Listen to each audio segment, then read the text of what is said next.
Hello students, जैसे कि इस लेक्चर में हम लोग बेसिकली डिस्कस करने वाले हैं रैंक ऑफ द वर्ड, है ना। जैसे कोई भी वर्ड दे रखा हो और हमें उसका रैंक फाइंड करना है। रैंक कहने का मतलब ये है, जैसे कि मान लेना जैसे कोटा, ये जो वर्ड है कोटा, है ना।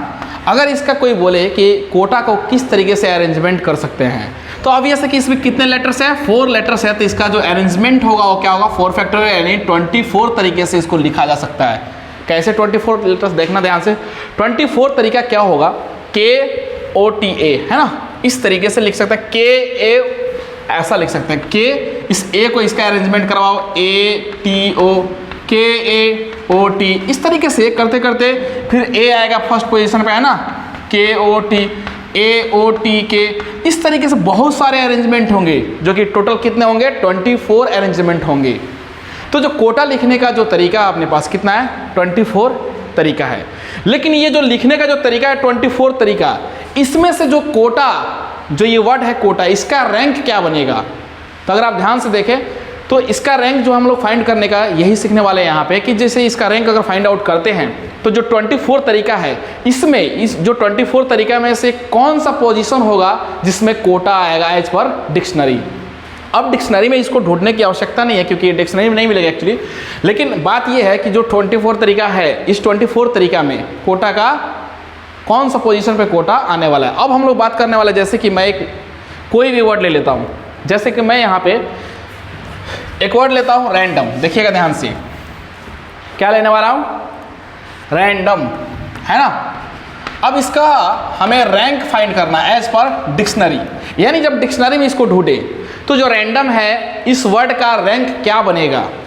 इसका अरेंजमेंट तो 1 2 3 4 5 6, यानी 6 का फैक्टोरियल, इसका मतलब 720 तरीके होंगे, है ना। लेकिन 720 तरीके में जो रैंडम वर्ड है, इसका जो रैंक बनेगा वो कौन सा पोजीशन, यानी कौन सा रैंक पे ये रैंडम वर्ड मिलेगा हमें। अब समझना ध्यान से।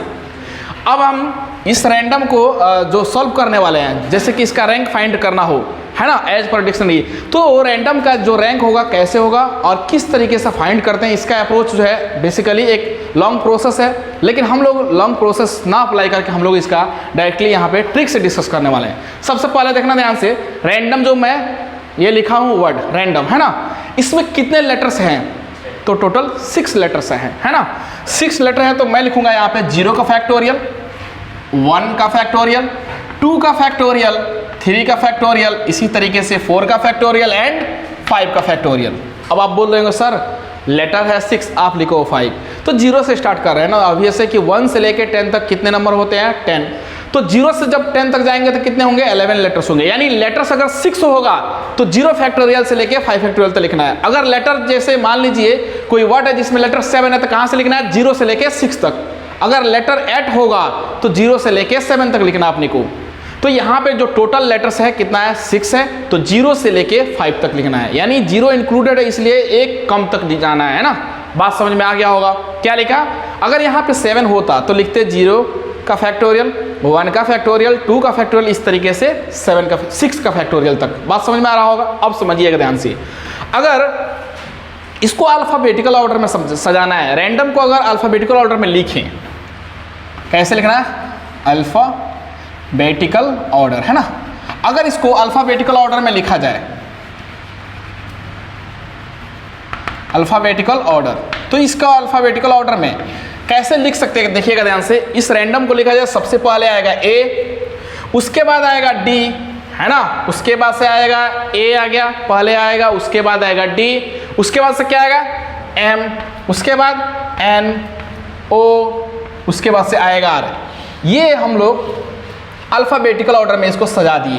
कहने का मतलब ये है कि जो वर्ड दे रखा है उसमें जितने सारे लेटर्स हैं, यानी यहाँ पे 6 लेटर्स हैं, इन 6 लेटर को अल्फ़ाबेटिकल ऑर्डर में कैसे लिखा जा सकता है। तो सबसे पहले आता है ऑब्वियस है A, तो A आया, उसके बाद क्या आता है, D आया, उसके बाद M, उसके बाद N, उसके बाद O, उसके बाद R।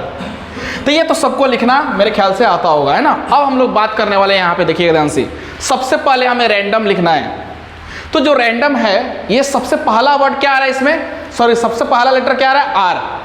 तो R को इस अल्फ़ाबेटिकल ऑर्डर में ढूंढना है अपने को कि R जो है कहाँ पे आ रहा है। देखिएगा ध्यान से, R यहाँ पे देखिए कहाँ पे आ रहा है, R यहाँ पे आ रहा है। तो आर के अपने को क्या करना है, आर को कट करना है। भाई मैं आर कट करने वाला हूँ, इसको मैं यहाँ से भी कट कर रहा हूँ और यहाँ से भी कट कर रहा हूँ।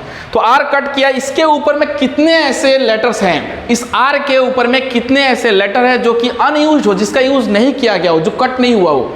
1 2 3 4 5। तो हम क्या करने वाले, बड़ी चालाकी से यहाँ पे 5 से मल्टीप्लाई करेंगे। क्यों? क्योंकि ये आर इसके लिए 5 फैक्टोरियल लिखा गया था।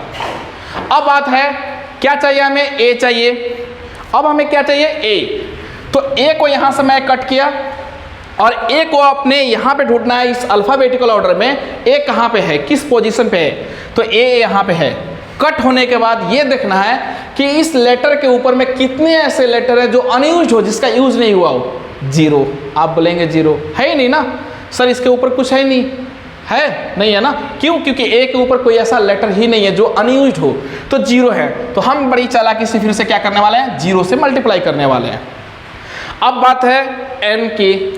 n की अगर बात करें, है ना, तो देखिएगा ध्यान से, मैं n को अब n के बारे में, r के बारे में हो गया, a के बारे में हम लोग ये लिख दिए। अब हम लोग बात करने वाले n। तो n यहाँ से कट होगा, n के बारे में बात करने वाले हैं। अब अपने को ढूंढना है इस अल्फाबेटिकल लिस्ट में n कहाँ पे है, n इस यहाँ पे है। अब देखिएगा ध्यान से, n के ऊपर में कितने ऐसे लेटर है जो अनयूज्ड है, जिसका यूज नहीं किया गया है। तो 2 लेटर है, एक m है और एक d है। तो मैं यहाँ पे लिखने वाला हूँ 2 से मल्टीप्लाई करूँगा। फिर से मैं अपनी बात को रिपीट कर रहा हूँ, n को कैंसिल जब करेंगे, n को कैंसिल करने के बाद अपने को ये देखना है कि इसके ऊपर में कितने ऐसे लेटर हैं जो अनयूज्ड है, जिसका यूज नहीं हुआ। तो आप सोच रहे होंगे सर 1 2 3 नहीं होगा ना। क्यों नहीं होगा? क्योंकि ये तो ऑलरेडी यूज हो चुका है ना। तो जो अनयूज्ड है, जो इसका यूज नहीं हुआ, तो m और d यानी 2, तो 2 से मल्टीप्लाई कर दिया। अब हमें क्या चाहिए, d।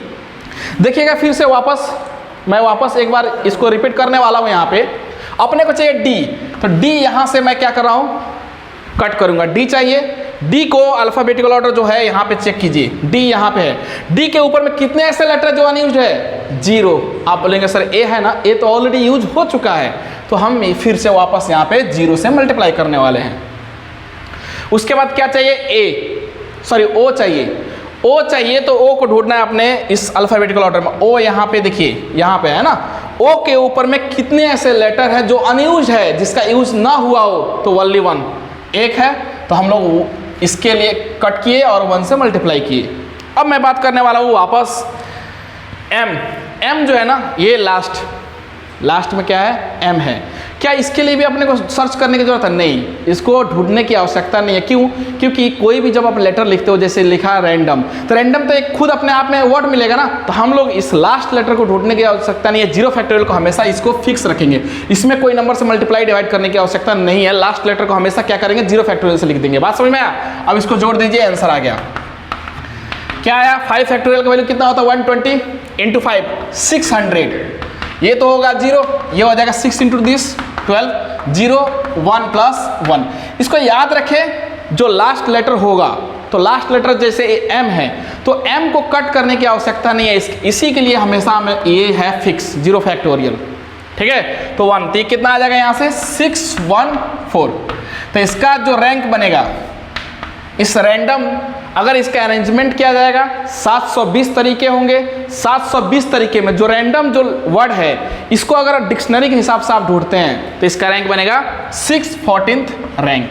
तो आई होप ये चीज़ समझ में आ गया होगा। बड़ा सिंपल होता है ये, इस ट्रिक से हम लोग इसको सिंप्लीफाई आसानी से कर सकते हैं।